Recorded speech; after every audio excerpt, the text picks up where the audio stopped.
The quality of divine protection sounds pretty clear to us, but would you mind delving a little bit deeper so we get a full understanding of divine protection?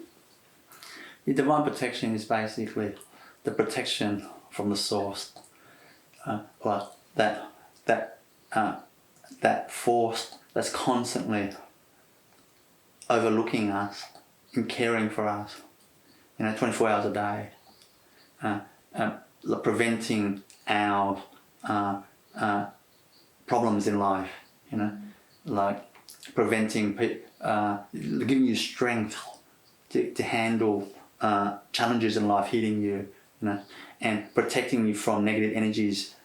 penetrating into your being, like that,